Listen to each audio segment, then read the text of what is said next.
Hi, I'm Dr. Lisa Olson from the Smart Weight Loss Coaching Podcast. I've been working with Julia for almost 100 episodes now, and she has really helped me grow my podcast from basically just my parents, my husband and kids, and my sister as listeners to over 17,000 downloads. I mean, the amount that she expanded my audience went way beyond my expectations. She really blew my mind. I have quadrupled the number of downloads over the past 12 months. Julia has been so much more than just my podcast teacher.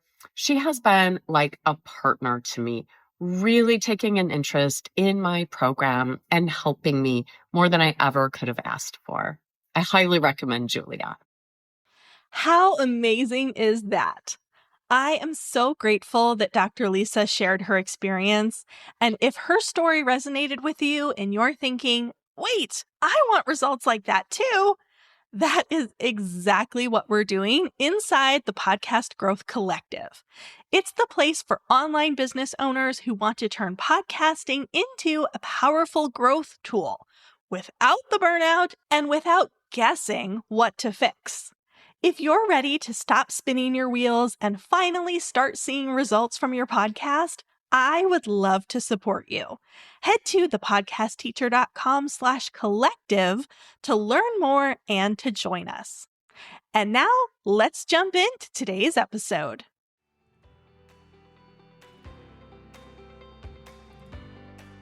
Welcome to Podcasting for Solopreneurs. I'm Julia Levine, aka the Podcast Teacher. As a former elementary school educator turned podcasting solopreneur, I'm here to teach you how to use your podcast to grow your online business. On this show, you'll learn proven strategies to boost your podcast's reach, attract more listeners, and ultimately turn those listeners into clients. Let's get started. Hey, and welcome back. Just last week, I celebrated publishing my 100th episode of Podcasting for Solopreneurs. I still can't believe it. Unfortunately, most podcasters do not reach that milestone. They burn out or they give up before then. And I'm on a mission to change that because I know what a powerful asset a podcast is for your business. And I hate to see such an amazing opportunity get abandoned. So today I'm sharing some lessons from my first 100 episodes, some things that have worked well and that I am continuing to do as I enter my next 100 episodes, as well as identifying some mistakes that I've made and things that I'll be doing a bit differently moving forward. I'm sharing all of this so that you don't have to learn the hard way. All right, kicking things off with what has gone well. The first thing is that I kept going. I have published consistently for over a year and, of course, for over 100 episodes. Getting started can be so scary. And once you finally get over that hurdle, it is sometimes easy to think that the quote-unquote hard part is over. But continuing to publish content week after week can also be really challenging. It kind of feels like Groundhog Day. By the time you get one episode finished and published, it's time to start the process all over again and work on the next one. Perseverance is key in podcasting, and you'll get better as you continue.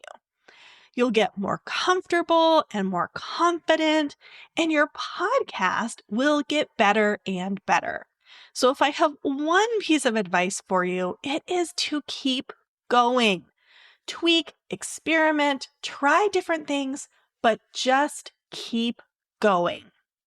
I still have things to learn. My podcast is definitely not perfect, but I am continuing to move forward.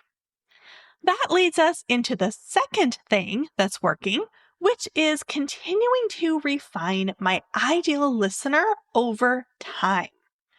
I have learned that having a really clear understanding of who I am talking to is super important. The hobbyist podcaster has different goals and pain points than the business podcaster. The aspiring podcaster has different goals and pain points than the current podcaster. When you are trying to talk to everyone, it can muddy your messaging. And identifying your ideal listener does not mean that other people can't benefit from your podcast.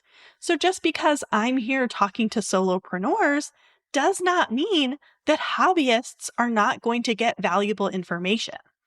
It just means that when my ideal listener is crystal clear, everything else becomes easier.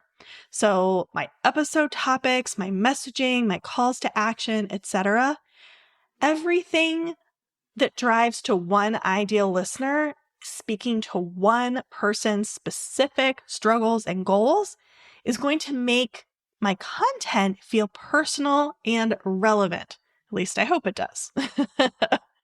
So doing this on your podcast can also help you naturally lead them toward your offers because you're designing content that bridges the gap between where they are now and where your program or service helps them to go.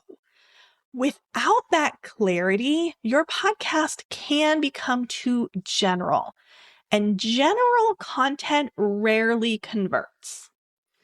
When you don't have clarity on who your podcast is truly for, your content cannot do its job. Inside the Podcast Growth Collective, we dive deep into this.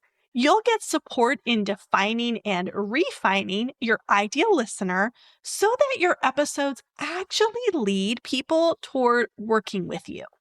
If you want help building that bridge between your content and your offers, make sure you're on the wait list at thepodcastteacher.com/collective. And finally, something else that has worked well for me is being honest and sometimes vulnerable in my episodes. I have a good portion of this podcasting thing figured out, but I am always expanding my knowledge, course correcting, and trying new approaches. I'm not afraid to admit when I've gotten something wrong or have discovered a better way. I struggle with perfectionism, overthinking, and decision making. And I talk about these struggles here on the show. And every time that I do, I get positive feedback from listeners who appreciate that I'm sharing those struggles and that I'm being real and relatable. So even though it can sometimes be tough, I'm going to continue being transparent as I progress through my next episodes. All right, so those are the things that have worked well and that I'm going to carry with me into my next 100 episodes. But what about the things that have not gone so well? Let's talk about some of the mistakes that I have made so that you don't have to learn the hard way. I have made some intentional shifts over the past 20-ish episodes. So this segment is kind of a reflection on mistakes that I had been making and how I have shifted since then. And of course, what I will continue to do moving forward. The first mistake is over-focusing on download numbers instead of listener engagement and conversions. Downloads are the easiest thing to measure and track in podcasting, and it is so exciting to watch those numbers climb. And don't get me wrong, you can and should still track your download numbers, as well as celebrate those milestones. But you also need to be focused on getting listeners engaged and converting them into clients. These metrics should be tracked in addition to download numbers. I'll be honest, I had a general sense of how many listeners were engaging with my podcast and where they were coming from for quite a while, but I did not have a reliable system for tracking those numbers. So recently, I've gotten more intentional about it. This shift wasn't just about collecting data. It was about understanding if my podcast was actually moving the needle forward in my business. Because the truth is, if your podcast is not bringing in clients, it is not a marketing tool. It's just content. And content without strategy can become a time-consuming hobby. So that was a bit of a wake-up call for me. And now I am focused on connecting the dots between what I publish and what happens next. I am thinking strategically about how each episode supports the listener's journey from discovery to engagement to conversion. If I could rewind and do it again, I would have started building these systems and asking these questions earlier. Not just how people were finding me, but why certain episodes resonated more than others, and what that revealed about my audience's struggles, needs, and readiness to work with me. That's the kind of insight that turns a podcast from a simple content platform into a business asset. And if you're listening to this thinking, okay, I know my podcast has potential, but I have no idea how to track what's working or how to turn those listeners into clients, you are not alone. And that's exactly why I am creating the Podcast Growth Collective. Inside the collective, I walk you through how to optimize your content, measure what matters, and build a podcast that actually grows your business. You'll get guidance, tools, and community support to make smarter decisions and help you see real results. Doors are opening soon, so head to thepodcastteacher.com/collective and hop on the wait list so that you don't miss out. Okay, similar to my lack of focus on engagement and conversion metrics, another mistake that I've made is avoiding giving calls to action because I didn't want to sound quote unquote salesy. It is so easy to fall into a pattern of simply providing value on the podcast, especially if you are a teacher at heart like me. I just want to help people learn. I don't want to get into the weeds of sales psychology and convincing people to buy something. But the truth is that I am running an online business. I have to invite people to continue on their journey with me in addition to providing value. Providing value is still extremely important, but there needs to be another layer. So you need to intentionally incorporate information about your programs, your services, your products, whatever it is, into your podcast content. You need to give a call to action and invite people to opt into a free resource, take a quiz, schedule a discovery call with you, etc. I have definitely made more of a conscious effort in recent episodes to talk about my upcoming community, the Podcast Growth Collective, and I have been using dynamic content at the beginning of each episode to promote a relevant event or free resource. It still does not come naturally to me, but I am seeing better results by making a conscious effort. So I'll be continuing to do this, and I will refine my technique as I move forward. If I could have a do-over on my first 100 episodes, I would definitely start focusing on this sooner. And finally, a third mistake that I have made is not being strategic enough when it comes to my content planning. For a large number of my first 100 episodes, I was working last minute and I just cared about getting content out. I did not put a lot of thought into how that piece of content fit into the bigger picture.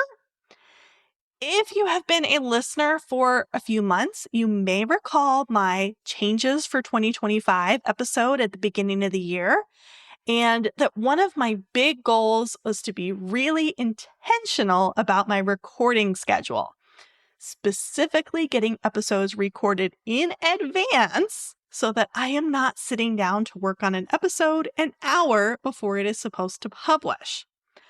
I am happy to report that I have been doing really well in this area, so I'm going to give myself a pat on the back. I have not quite reached my goal of being a full episode or more ahead of schedule at all times, but some weeks I am. And the other weeks, I am still working a few days ahead of the release time instead of only a few hours. I do wish that I had gotten a better handle on this sooner because recording at the last minute is so super stressful. And by being further ahead, I have the time and space to think more strategically about my content. And planning content strategically helps your audience have the foundational information and skills for the next step, which of course is working with you in some way. So there you have it. A few things that have worked really well and that I will keep doing, and a few things that I am doing differently for the next 100 episodes. I hope that whether you have not yet started or you are publishing episode 500, that you have learned something from my experience. Until next time, happy podcasting.